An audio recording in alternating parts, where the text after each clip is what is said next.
السلام عليكم. لا تنسوا الاعجاب بالفيديو والاشتراك في القناة تشجيعا لنا لنستمر بنشر المزيد ان شاء الله.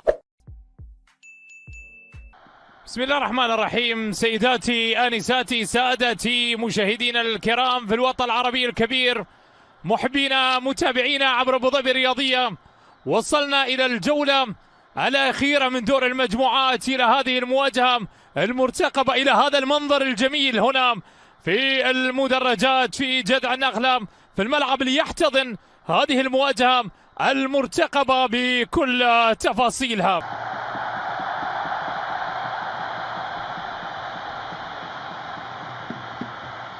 نعم مشاهدينا متابعينا في كل مكان، في هذه المواجهة وفي هذا اللقاء في هذه البطولة الرائعة التي تقام هنا في العراق العظيم، في الدرع الحامي للكل.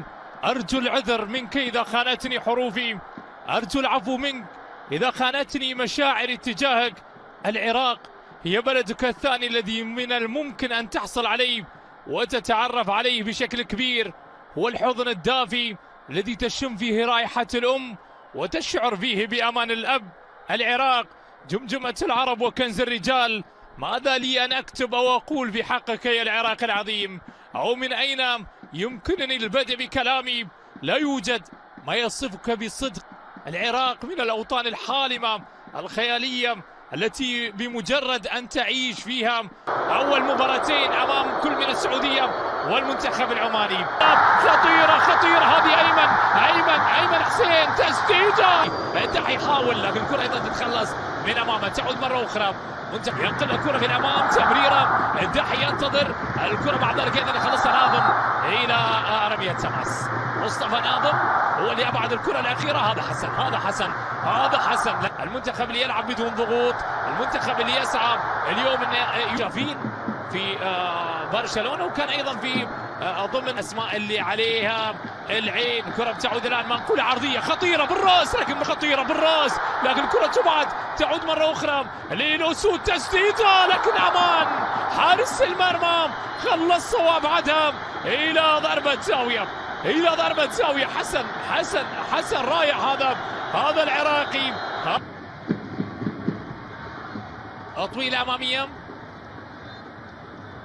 فيها صعفرة. السلام إن شاء الله. أحد اللاعبين سقط على أرضية الملعب. أيضا المباراة اللي تقام، الداحي مضغوط عليه بالمهارة، يحاول فيها الداحي، نقلها عرضية حلوة هذه العرضية، لكن الكرة أيضا مرت والمحاولة بتعدي إلى ضربة مرمى. هذا الداحي الآخر الموجود أيضا في هذه المباراة وفي هذا اللقاء. حسن رائع، حسن لعيب. نعم لعب له كرة إلى علي، تسديدة من علي لكن سهلة. الفريقين سبق وأن التقيا 3 مرات في هذه البطولة، لكن على تعادل 1-1 في 2014. تمريرة أمامية، محاولة وصلت إلى أيمن يحاول فيها. أيمن مضغوط على اللعيب أيمن، تسديدة لكن الكرة عنت والمحاولة بتعدي إلى ضربة مرمى. مهارة كبيرة من أيمن حسين راوغ بشكل رائع في اللعبة وفي اللقطة الماضية. 26 عام يبعد عن هدف رقم 12. ضم عدد كبير أيضا من اللاعبين. تمريرة، محاولة خطيرة لكن تبدأ مرتدة سريعة المنتخب العراقي، لكن لعب الكرة في الجهة اليمنى، منقولة عرضية عالية خطيرة بالراس والكرة بتعدي.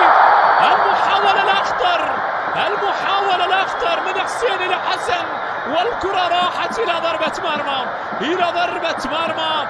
حسن حاول أن يضعها في شباك المنتخب اليمني، لكن كرة ثابتة، منقولة عرضية عالية خطيرة بالراس والكرة بتعدي. هو على المنتخب اليمني. النسور كادت بأن تحلق في هذه اللعبة بالراس من فيها المنتخب العراقي. في الجهة اليمنى عرضية من حسين بالراس. يا سلام على العراقي مصطفى ناظم. هلا بولد العراق مصطفى ناظم يسعد هذا المدرج والجماهير العراقية سعيدة بالهدف الأول.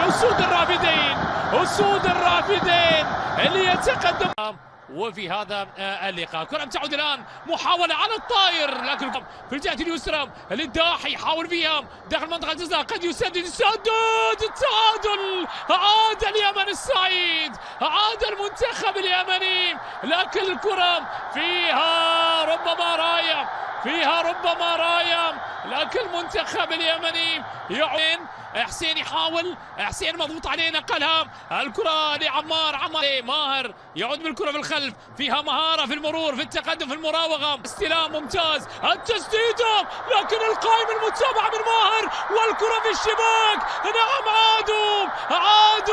عادوا مرة أخرى، والمنتخب اليمني وضع كل أماله.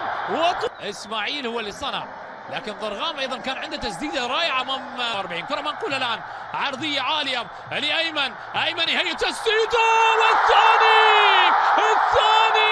هلا بكم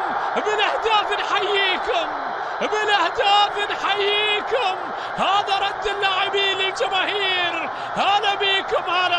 والمدرج الان يستعل مره اخرى بهدف بحضورهم وبمبادرة عن طريق أمجد. عطوان، تعثر عطوان، والقرار لم يأتي من حكم اللقاء، يأمر بالاستمرار. تعود مرة أخرى المحاولة لرمية تماس. المنتخب العراقي على تنفيذ أيمن حسين، أيمن يضعها أيمن،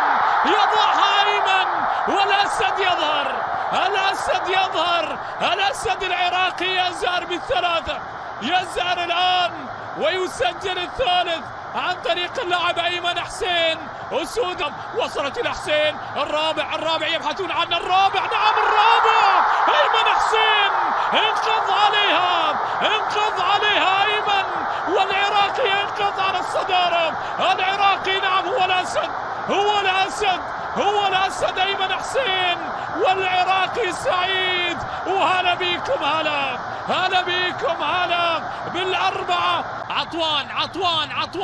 عطوان نقلها عرضية، الخامس، يا عيني على الخامس، بالخمسة. حسين علي يسجل الخامس لأسود الرافدين، للمنتخب العراقي. عطوان نقلها عرضية، الخامس، يا عيني على الخامس، بالخمسة. حسين علي يسجل الخامس لأسود الرافدين، للمنتخب العراقي.